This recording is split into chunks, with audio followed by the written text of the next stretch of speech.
India open 11 मई से दर्शकों के बिना होगा आयोजन। इंडिया ओपन बैडमिंटन टूर्नामेंट का आयोजन 11 से 16 मई तक यहां के केडी जाधव इंडोर हॉल में दर्शकों के बिना आयोजित किया जाएगा। यह टूर्नामेंट ओलंपिक क्वालिफायर इवेंट है, जिसमें 114 पुरुष और 114 महिलाओं सहित कुल 33 देशों के 228 खिलाड़ी हिस्सा लेंगे। इस साल होने वाले टोक्यो ओलंपिक को देखते हुए यह उन चुनिंदा टूर्नामेंट्स में से एक है जो ओलंपिक का क्वालिफाइंग इवेंट है। हालांकि देश में बढ़ते कोरोना वायरस के मामले देखते हुए यह टूर्नामेंट बायो बबल प्रोटोकॉल के तहत दर्शकों के बिना आयोजित किया जाएगा। दक्षिण अफ्रीका, ब्राजील, मध्य पूर्व और ब्रिटेन सहित यूरोपियन देशों से आने वाले खिलाड़ियों को 3 मई को यहां पहुंचना होगा और 7 दिन क्वारंटीन में रहना पड़ेगा, जबकि अन्य देशों के खिलाड़ियों को 4 दिन का क्वारंटीन पीरियड करना पड़ेगा। दिल्ली सरकार 3, 6, 9 और 14 मई को RT-PCR टेस्ट कराएगी। गुपचुप रोका किसानों का निधि सम्मान, गरमाई सियासत। किसान सम्मान निधि को लेकर अब प्रदेश में सियासत गरमाने लगी है। केंद्र सरकार ने किसानों को पात्र मानते हुए चयनित तो कर लिया, लेकिन प्रदेश के सैकड़ों किसानों की सहायता राशि गुपचुप रोक दी गई। किसानों को आयकर दाता बताते हुए यह सहायता राशि रोकी गई है, जबकि किसानों का कहना है कि कर देना तो दूर, उन्होंने तो पैन कार्ड तक नहीं बनवाया। इन पीड़ित किसानों के परिवार से कोई राजकीय सेवा में भी नहीं है। इसके बाद भी राशि अटकने से मामला सियासी तूल पकड़ता जा रहा है। सीकर सांसद व किसान मोर्चा प्रदेशाध्यक्ष का सीधा आरोप है कि केंद्र सरकार प्रदेश के किसानों को पूरा पैसा देना चाहती है, लेकिन राज्य सरकार इसमें रोड़े अटका रही है। नियमों की गफलत की वजह से प्रदेश के 3000 से अधिक किसानों की मुसीबत बढ़ती जा रही है।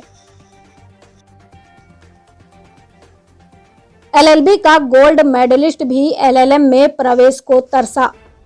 जय नारायण व्यास विश्वविद्यालय के LLM पाठ्यक्रम में इस साल विश्वविद्यालय का LLB का गोल्ड मेडलिस्ट छात्र भी प्रवेश के लिए अयोग्य है।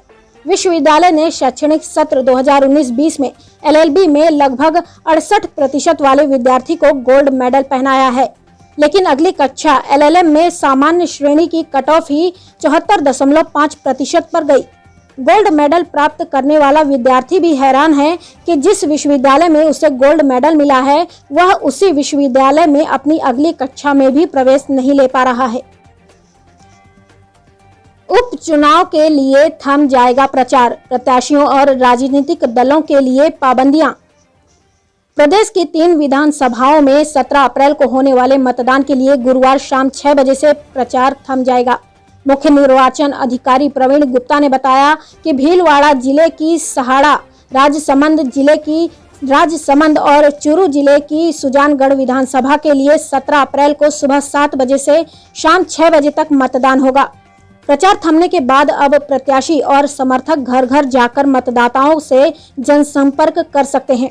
उन्होंने उम्मीदवारों और समर्थकों से जनसंपर्क करने के दौरान कोविड के दिशा निर्देशों का पालन करने की अपील की है। भाजपा झूठ की गुनहगार, मोदी बोलने और भूलने में माहिर। भाजपा झूठ की गुनहगार है। PM मोदी बोलने और भूलने में माहिर हैं। झूठे वायदों के रिकॉर्ड बनाने वाली केंद्र सरकार के खिलाफ ब्लैक पेपर जारी होनी चाहिए। यह बात परिवहन मंत्री प्रताप सिंह खाचरियास ने बुधवार को सर्किट हाउस में पत्रकारों से बातचीत में कही। खाचरियास ने भाजपा को आड़े हाथों लेते हुए कहा कि कांग्रेस सरकार के खिलाफ 2 साल में भाजपाई कोई आंदोलन नहीं कर सके। इनके नेता गुलाब चंद कटारिया तो शूरवीरों महापुरुषों के खिलाफ अपशब्दों का प्रयोग कर रहे हैं। ना यह बुद्ध, ना महावीर, ना राम और कृष्ण के सगे हैं। इन्हें सिर्फ वोट की राजनीति करनी आती है। लगातार दूसरे साल नहीं निकलेगी गणगौर की सवारी। चैत्र शुक्ल तृतीया पर गुरुवार को गणगौर का त्योहार मनाया जाएगा, लेकिन कोरोना संक्रमण के एक बार फिर से फैलने के कारण इस बार भी गणगौर की सवारी नहीं निकाली जाएगी। लगातार दूसरे साल सवारी नहीं निकलेगी। पिछले साल भी कोरोना के चलते ही सवारी नहीं निकाली गई थी। पिछले वर्ष लॉकडाउन के कारण 292 साल की परंपरा टूटी थी और ऐसा पहली बार हुआ था कि जनाना ड्योढ़ी से गणगौर की शाही सवारी नहीं निकाली गई। इस बार भी कोरोना को देखते हुए जिला कलेक्टर ने जिले में 30 अप्रैल तक मेले आयोजन पर पाबंदी लगा रखी है। ऐसे में सिटी पैलेस परिसर के भीतर ही गौर माता की पूजा की जाएगी और वहीं भोग लगाया जाएगा। अभी तक 2 दिन तक गणगौर की सवारी शाही ठाठ बाट के साथ निकाली जाती थी। सवारी देखने विदेश से लेकर गांव तक लोग आते थे।